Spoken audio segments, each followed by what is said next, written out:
Hi అండి అందరికీ ఇంకొక లంచ్ బాక్స్ రెసిపీతో అయితే మళ్ళీ మేము ముందుకు వచ్చేసాను. స్టవ్ పైన గిన్నె పెట్టేసుకొని గిన్నెలోకి ఆయిల్ కానీ బటర్ కానీ వేసి వేడైన తర్వాత హోల్ స్పైసెస్ ఆనియన్స్ మిర్చి వేసి కాసేపు ఫ్రై అవ్వనివ్వండి.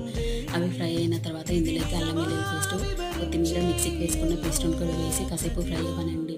ఇప్పుడు ఒక బౌల్లో మనం 1 స్పూన్ నెయ్యి, 2 స్పూన్స్ ధనియా పౌడర్, 1 స్పూన్ జీలకర్ర, 1/2 స్పూన్ గరం మసాలా వేసి మిక్స్ చేసుకొని ఆ పేస్ట్ని కూడా ఆయిల్లో వేసి ఫ్రై అవ్వనండి. ఆ ఆయిల్లో ఫ్రై అయిన తర్వాత మనం ముందుగానే నానబెట్టుకున్న బియ్యంని వేసి మొత్తం మసాలాని మొత్తం బియ్యంకి పట్టేలాగా మొత్తం ఒకసారి కలిపేసుకొని అందులోకి 1:2 రేషియోలో వాటర్ వేసేసుకొని టేస్ట్కి తగ్గట్టు సాల్ట్ వేసి మొత్తం ఒకసారి మిక్స్ చేసి మూత పెట్టి 25 to 30 మినిట్స్ మనం కనుక ఉడికించుకున్నామంటే మనకి బగారా రైస్ రెడీ అయిపోతుంది. దీన్ని వేడిగా పిల్లలకి బాక్స్లో పెట్టేసి దాంతోపాటు పిక్కలు కానీ రైతా కానీ పెట్టామంటే వాళ్ళు ఎంజాయ్ చేస్తూ లంచ్ని తినేస్తారు. వీటితో పాటు మా బాబుకి అయితే ఈరోజు గవ్వలో ఒక ప్రోటీన్ లడ్డు పెట్టాను.